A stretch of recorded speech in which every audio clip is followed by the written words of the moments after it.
अस्सलामुअलैकुम। आज हम चैप्टर 8 स्टार्ट करेंगे एजुकेशनल एडमिनिस्ट्रेशन का, जिसका पहला एमसीक्यूज है। In education what does instructional leadership primary focus on. Instructional leadership पहले क्या होती है? लीडरशिप तो वो होती है जो अपना एक इन्फ्लुएंस रखती है। और लफ्ज इन इंस्ट्रक्शन एजुकेशन के अंदर गाइडेंस के लिए इस्तेमाल होता है, फैसिलिटेशन करने वाले के लिए इस्तेमाल होता है। यानी ये टीचर्स का मुतबादल लफ्ज है, लेकिन टीचर्स के अंदर कुछ ये ऐसा टीचर का वर्ड आता है, तुम्हारे जहन में आता है कि कुछ पढ़ा के क्लासरूम के अंदर ट्रांसफर ऑफ नॉलेज होता है। जबकि इंस्ट्रक्शन है उसी तरह ही, लेकिन इसके अंदर गाइडेंस होती है, रहनुमाई होती है, किसी बंदे को फैसिलिटेट करना होता है, उसको समझाना होता है, उसको मुस्तकबिल के लिए तैयार करना होता है, राह दिखानी होती है। तो अब इंस्ट्रक्शनल लीडरशिप क्या करती है? एडमिनिस्ट्रेटिव पेपर वर्क, क्या वो सिर्फ जो लीडरशिप है वो पेपर वर्क करती है? नहीं। पर्सनल, क्या वो अपनी जाती फायदे के लिए काम करती है? नहीं। Improving teaching and learning, instructional leadership जो है वो टीचिंग और लर्निंग को, यानी बेहतरीन तरीके से पढ़ाना और बच्चों की बेहतरीन लर्निंग करवाना, ये इंस्ट्रक्शनल लीडरशिप का काम है। रिड्यूस स्टूडेंट एंगेजमेंट रिड्यूस करना, ये तो बुरी बात है। तो इसका सी ऑप्शन जो है वो करेक्ट होगा। सेकंड क्वेश्चन है, what role does resilience play in effective leadership. अच्छा, रिजिलियंस क्या होता है? रिजिलियंस यार वो बड़ा रिजिलियंस आदमी है, बड़ा डट। जब आप मुश्किलात के सामने डट जाते हैं, मुश्किलात का, चैलेंजेस का बहादुरी से मुकाबला करते हैं, तो इसे हम, इस वर्ड को हम इंग्लिश में रिजिलियंस के तौर पे बोल रहे होते हैं। तो रिजिलियंस पे इफेक्टिव लीडरशिप क्या, इससे क्या होता है? बिल्डिंग कॉन्फिडेंस होता है, हैंडलिंग एडवर्सिटी एंड सेटबैक्स। तो ये जो, चूंकि उस वर्ड की मुनासबत के साथ रिजिलियंस की बुनियाद पे, कि जब आप इस मुश्किलात को बर्दाश्त करते हैं, अपनी जो नाकामियां हैं उसका सामना करके उनको कामयाबी में बदलते हैं, चैलेंजेस जो है उनको फेस करते हैं मुस्तकिल मिजाजी के साथ और कामयाब होते हैं, तो इसे हम रिजिलियंस कह रहे होते हैं। तो इसका बी ऑप्शन जो है वो करेक्ट होगा। थर्ड है, what कैरेक्टराइजेस the autocratic leadership style in education. Autocratic तो वो होता है ना जिसमें बॉस इज ऑलवेज राइट, यानी बॉस जो है वो उसका हुक्म चलता है, किसी और का नहीं चलता। तो कोलैबोरेशन इसके अंदर बिल्कुल नहीं होती। Decision making authority by the principal का जो है ना, कॉलेज का या स्कूल का, उसके पास अथॉरिटी होती है, यानी बाकी से ना मशवरा लिया जाता है ना कुछ। तो ये ऑटोक्रेटिक होता है कि वन मैन आर्मी, एक बंदे के पास अख्तियारात हों, तो उसे हम ऑटोक्रेटिक लीडरशिप बोलते हैं। बी ऑप्शन करेक्ट होगा। फोर्थ है, in the context of education what does the term top down. Top down का मतलब क्या है? टॉप डाउन भी ऐसे है, ऊपर से नीचे। इट मीन कि जो हायरार्की है वो ऊपर से नीचे है। ऑटोक्रेटिक स्टाइल है जिसके अंदर लीडरशिप जो है वो, जो ऊपर बंदा बैठा है वही अपने जो असूल हैं उनको नीचे नाफिज कर रहा है। तो बी ऑप्शन करेक्ट होगा।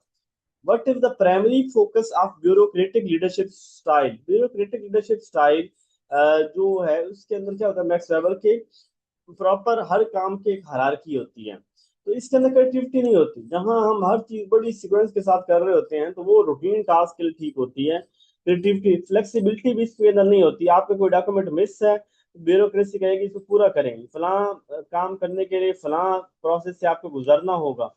तो एडेरेंस टू रूल्स एंड प्रोसीजर, हाँ, कि ये लोग रूल्स और प्रोसीजर जो होता है उसको फॉलो करते हैं, उस मामले के अंदर सख्त होते हैं। तो सी ऑप्शन जो है इसका करेक्ट होगा। बी, इस ब्यूरोक्रेटिक लीडरशिप के साथ ये सी ऑप्शन करेक्ट होगा।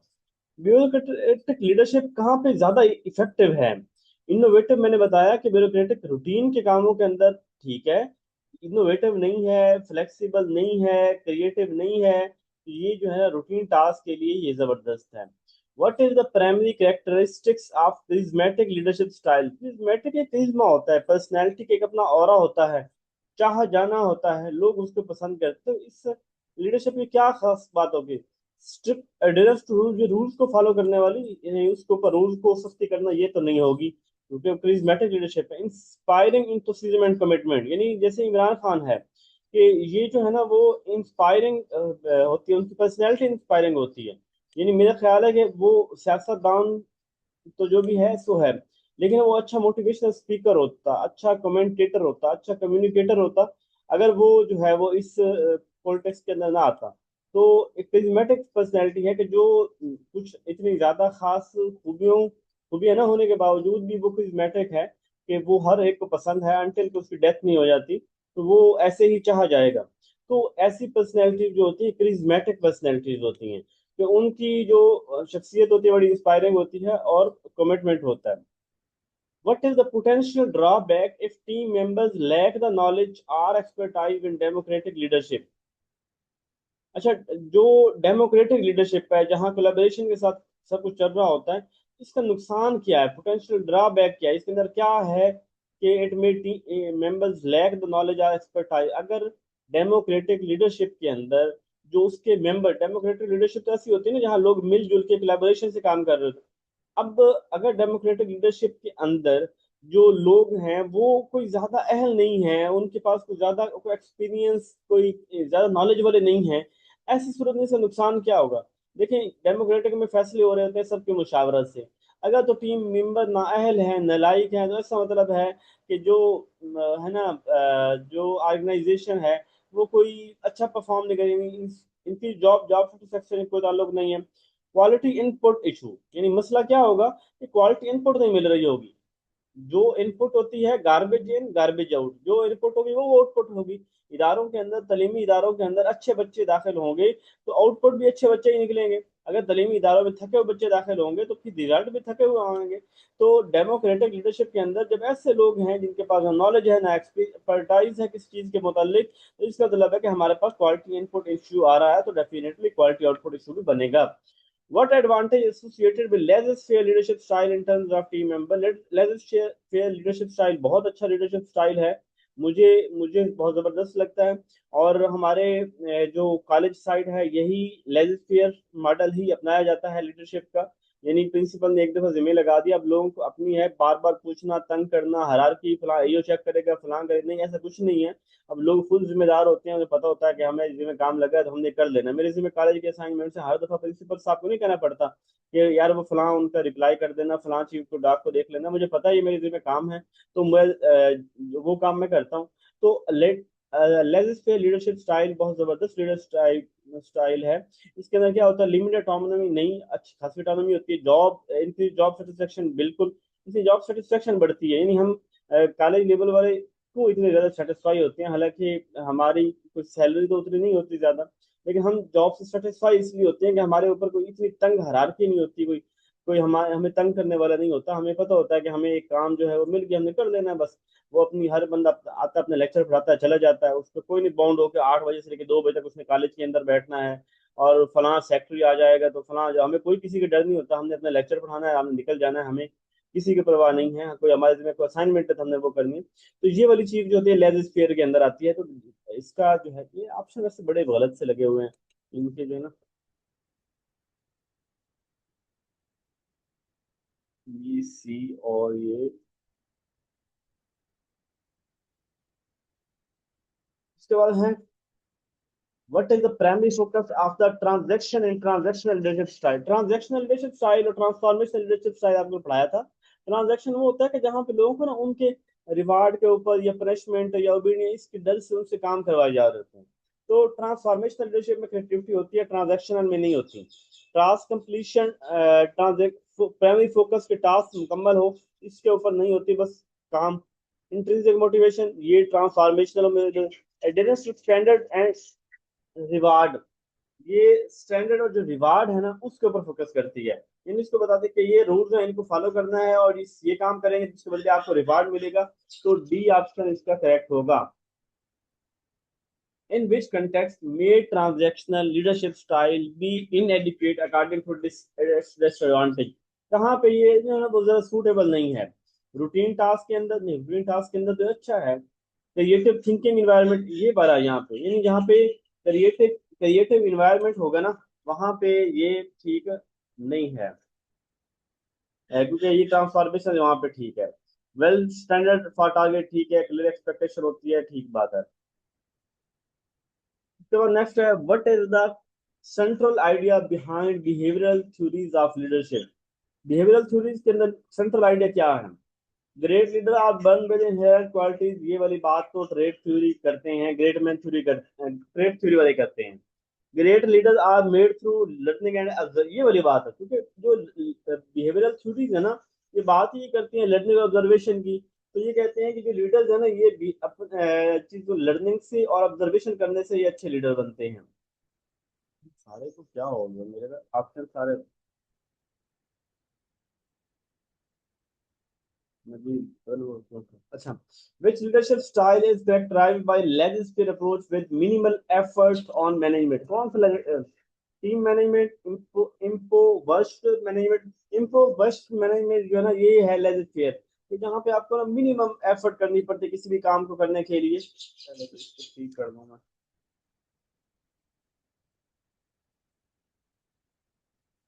नहीं, बहुत आपको लोगों के साथ वहाँ चीजों से कम कंसर्न होता है, एक दफा काम जिम्मे लगा दिया, लोग अपना काम जो है वो खुद करते हैं। तो leaders using the style make the least possible effort to get work done and often adapt a laissez-faire hands-off approach। अच्छा, इम्पोवर्स्ट जो है वो इसका मतलब है गरीब। और यहाँ पे जो हमारा मकसद है वो ये है कि जो गरीबों की तरह, यानी यहाँ पे हमारा मकसद ये है कि वो कम एफर्ट करते हैं, कोई ज्यादा नहीं करते, बस उनके आराम से सुकून से काम करते हैं और अपना काम मुकम्मल कर देते हैं।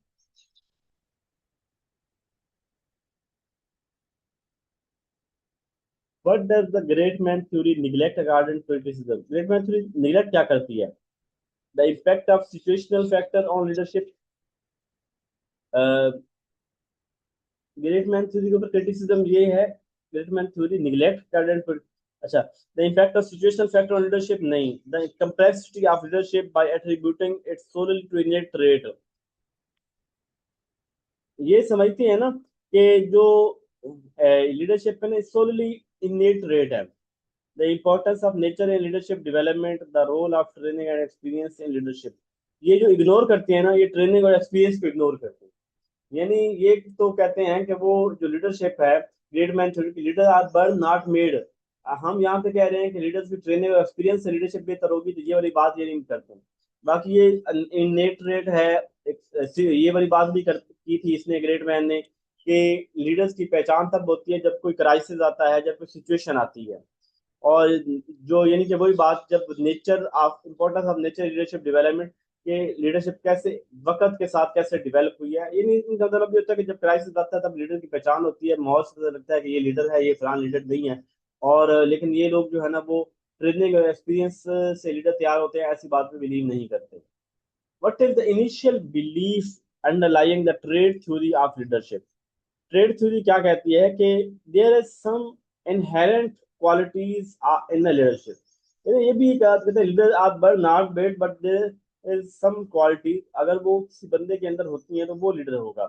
तो leader is solely about learn skill, leader possession certain inherent qualities, leader success is unpredictable. सारी बातें ठीक है। तो great leaders are developed by through experiences, ये बात गलत है, ये तो बिल्कुल वो इसके ऊपर बिलीव ही नहीं करते।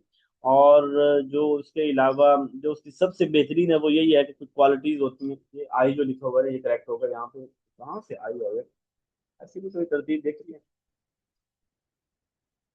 What is not one characteristics of the democratic leadership style? कौन सी democratic leader ask before doing anything, ये तो डेमोक्रेटिक है। लीडर इन्फोर्सेस, लीडर अब जबरदस्ती नाफिज करता है, रिलीज रिलाइज कराता है, एंड डिसिप्लिन, ये वाली बात ठीक है। ये डेमोक्रेटिक नहीं है कि आप किसी के ऊपर इन्फोर्स करें चीजें। बॉसी, जो बॉस होगा ना वो हमेशा ऑटोक्रेटिक होगा, जो बॉस स्टाइल होगा ना यार, ये बॉस तो ऑटोक्रेटिक है। उसके अलावा डोमिनेट, अगर कोई बॉस डोमिनेट है तो वो भी ऑटोक्रेटिक ही है। अच्छा, ये वाली खराब हुई है।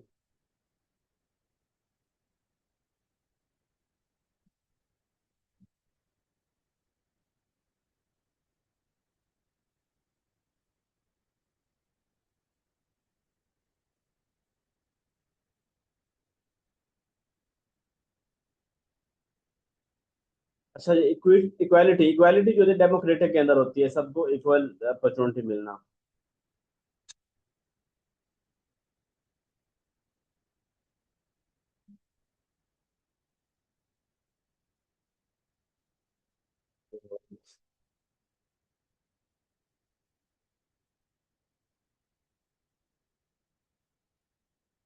थोड़ी सेटिंग खराब हो गई है।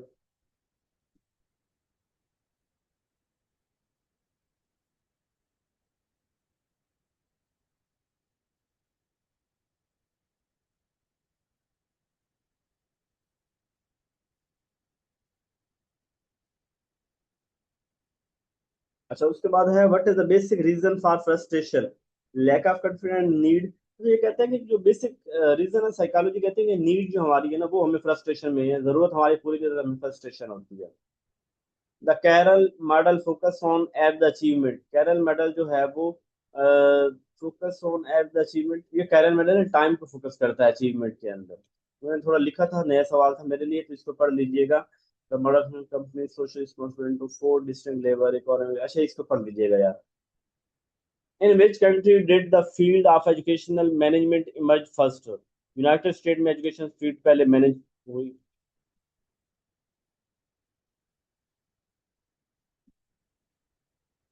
विच character goals management process, management process के अंदर क्या चीज होती है, उसका करेक्टर गोल होता है। डिसजॉइंट फंक्शन तो गलत बात है। तो कंटिन्यूस फंक्शन होता है कि काम मुसलसल चल रहे होते हैं, ये नहीं, ये काम हो गया फिर बाद में कभी कोई और गोल होगा। सिक्वेंशियल फंक्शन, इसके सिक्वेंशियल फंक्शन, आइसोलेटेड फंक्शन, ये मैनेजमेंट के नहीं है प्रॉपर। तो मैनेजमेंट एक कंटिन्यूस फंक्शन है।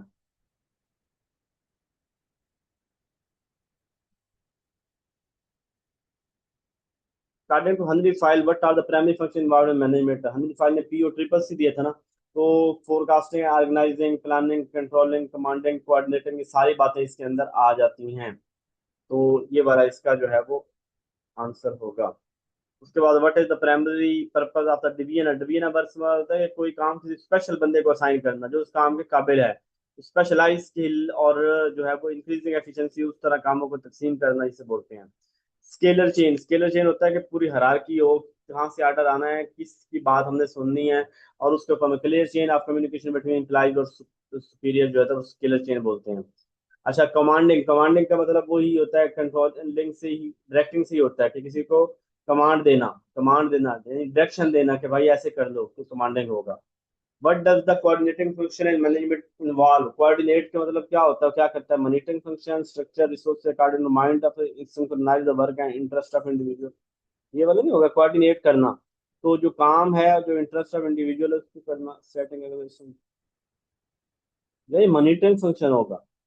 What does the coordinating function in management involve, coordinate के काम, कंट्रोलिंग वाला मॉनिटरिंग का होना चाहिए, और synchronise the work and interest of individual, individual के वर्क को सिंक्रोनाइज करना और इंटरेस्ट इंडिविजुअल को देखना। ये कोऑर्डिनेशन ये होगा कि उनके इंटरेस्ट ये वाला होगा कि उनके आप दरमियान काम और उनके दरमियान एक इंटरेस्ट होना, उनके साथ राब्ते में रहना, इसको तसल्ली कीजिएगा कि ये ना हो कि पहला बन रहा हो। What is the primary focus of the controlling function in management, controlling function क्या है। Structuring resources, setting organisation, objective and evaluation, ये बात हो सकती है। Monitoring and evaluation performance against trends, provide clear instruction. तो कंट्रोलिंग का मतलब होता है कि ऑर्गेनाइजेशन ऑब्जेक्टिव की इवैल्यूएशन उसको देखना। What is essential for successful control in management context? Successful control क्या होता है? Establish rules and responsibilities, setting an objective, monitoring, providing ये जो goals है ना, ये आपके डिसाइड करते हैं कि आप कितने सक्सेसफुल हैं, किस तरह कंट्रोल करेंगे, तो आपके प्रॉपर ऑब्जेक्टिव होने चाहिए। What is the main objective of classical management theory, ये पुरानी थ्योरी है, और उस वक्त जो है ना उनका पर्पज यही था कि प्रॉफिट को मैक्सिमाइज किया जाए। What is the key principle associated scientific management theory, scientific management theory का की पर्पज यही था कि हर बंदा जो जिस काम का स्पेशलिस्ट है वो करे और ज्यादा से ज्यादा प्रोडक्टिविटी हमें दे। What is the key goal of a scientific study component in scientific management, तो scientific study component establish consistent procedures, enhance worker motivation, analyze improving work progress, resource reducing work fatigue। तो scientific के अंदर जब होगा वो component को analyse करते हैं और वर्क प्रोसेस को इम्प्रूव करते हैं। Who is the key figure associated with administrative management theory, तो administrative management theory Henri Fayol की operational management theory, administrative management theory इसको कहा जाता है। How does scientific management theory wave decision making based on the replace of rule of thumb, यानी बजाय कि कोई एक बंदा आर्डर देख रहा हो कि ये वाला ऐसे कर लो, इसकी बजाय फैक्ट्स और एविडेंसेस को देख के फिर हम करते हैं, तो ये इसका होगा, सी ऑप्शन करेक्ट होगा। Modern approach of learning suggest that school should promote, school को कॉपरेशन जो है वो प्रमोट करना चाहिए। which is the best time to tell student about the rules and consequences for better classroom management, तो whether passage of time as well, जब जरूरत हो तब आप भाषण दिया करें, हर वक्त टीचर भाषण देकर आ करें। Which one of the following is the most appropriation style for classroom management and most closely correspond to appropriate student behavior? Appropriate style for classroom management के लिए कौन सा स्टाइल बेहतर है? अथॉरिटेटिव स्टाइल बेहतर है। बहुत खुली छूट भी ठीक नहीं है और बहुत ज्यादा सख्ती भी ठीक नहीं है, तो बी ऑप्शन करेक्ट है। Which are the following the best strategy to manage disruptive behaviour को मैनेज करने के लिए क्लास के अंदर आप इंडिविजुअल कंटेक्ट करें, उसको पूछे भाई मसला क्या है, क्यों क्यों तंग करी जा रहा है। Which one of the following set of reflects most appropriate student behavior as an outcome of the better classroom management? तो अटेंटिव, फोकस्ड, ऑर्गेनाइज, ऑर्डरली, ये वाली कि जो क्लासरूम का ऑर्गेनाइज करने के लिए अटेंटिव होना, फोकस होना, ऑर्गेनाइज हो, चीजें बड़ी ऑर्डरली तरतीब हो, तो ये वाली क्लासरूम मैनेजमेंट के लिए होती है आउटकम। पिन ड्रॉप साइलेंस हमारा ट्रेडिशनल जो हमारा स्टाइल होता है ना, बच्चों को बोलना नहीं, खामोश रहना है, तो ये ट्रेडिशनल होता है। For enhancement of social skill teacher में arrange which the following activity, teachers को ना जो है ना वो कम्युनिटी वर्क अरेंज करवाना चाहिए ताकि सोशल एक्टिविटीज बच्चों की जो है वो बढ़े। The type of leader let's subordinate know what is expected of them by setting performance standard refer to. The type of leader lets subordinates know what is expected of them by setting performance standard refer to. तो क्या उससे जो है ना वो हमें ये achievement oriented होगा ना कि हमें बाद में उससे क्या चाहिए। What is expected of them, क्या मुझे चाहिए बाय सेटिंग परफॉर्मेंस स्टैंडर्ड। ये नहीं देखें मुझे उनसे क्या चाहिए और उतने स्टैंडर्ड्स जो है ना वो परफॉर्मेंस स्टैंडर्ड को सामने रखते हुए, तो अचीवमेंट ओरिएंटेड है ना, मैंने क्या, हमें क्या अचीव क्या करना है, पार्टिसिपेटिव नहीं होगा। Continuous effort design to improve employees competency is, तो ये वाली सवाल मेरे ख्याल है कि जैसा एक पहले रिपीट भी हुआ था, बहस भी हुई थी कि डेवलपमेंट है या ट्रेनिंग है। मेरे जहन में फिर वही डेवलपमेंट आता है कि जब कंटिन्यूस एफर्ट है इम्प्लाइज को बेहतर करने के लिए तो ये डेवलपमेंट है। लेकिन अगर जो है वो शॉर्ट टाइम को जाए तो वो ट्रेनिंग है। लेकिन जो एग्जामिनर है पता नहीं वो क्या समझता है, तो ये जो आपका दिल करे, डेवलपमेंट ट्रेनिंग जहाँ हो तो मैं नो लगा लीजिएगा। Which of the following sanctions can be applied for an offense by an individual in simple society? तो कोई सिंपल सोसाइटी के अंदर कोई बंदा गलतियां करता है तो किस तरह की पेनल्टीज को पड़ सकते हैं? पैनल सैंक्शन हो सकती है, मोरल, रिचुअल, सारी हर तरह की सजाएं उसे जो है वो जा सकती हैं। Who was the profounder of the patriarchal theory of state, patriarchal theory का प्रोफाउंडर कौन है? तो ये सर हेनरी मैन है। नया एमसीक्यूज है, जरा इसकी जो थ्योरी है जो ये क्या कहती है इसको आपने देख लेना है। Which among the following is the advantage that does not come to the follower under a specific leadership?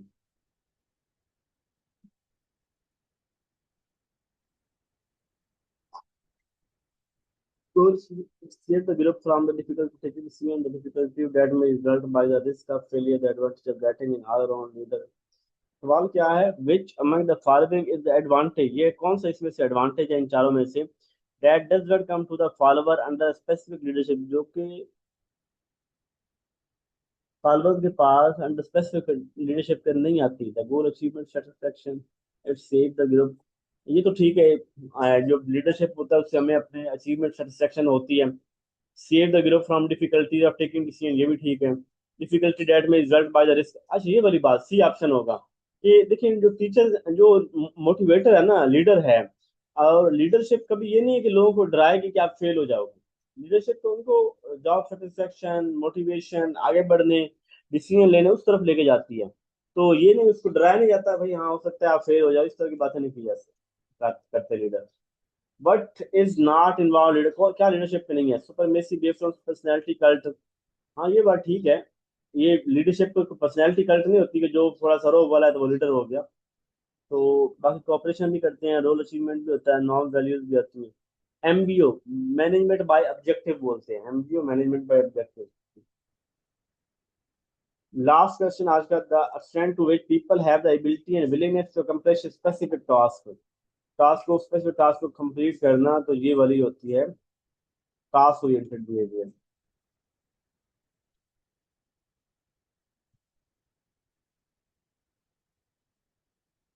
ये करेक्ट होगा। ठीक है जी। अगर मैं वो अभी मैंने सारी फाइलें ओपन की हुई हैं, वोकैबुलरी की भी, कंप्यूटर की भी। रात बहुत लेट सोना आजकल वो फ्रीलांसर थोड़ी की हुई है, मैं किसी कंपनी के साथ उनका काम करता हूँ। तो जो है ना वो नहीं कर पाता, हिम्मत नहीं होती, इसमें इतनी थकावट और नींद आई होती है कि बड़ी मुश्किल से क्लास पढ़ाता हूँ। तो इसलिए वो मैं नहीं कर पा रहा कंप्यूटर, और उसको कोशिश करूंगा कि अगर रात को काम कम हुआ तो मैं उस वक्त क्लास ले लिया करूंगा, एक छोटी सी 20-25 मिनट की। और अगर उसी तरह वो काम ज्यादा आया हुआ हुआ तो फिर मुश्किल हो जाता है। ओके, अपना ख्याल रखिए।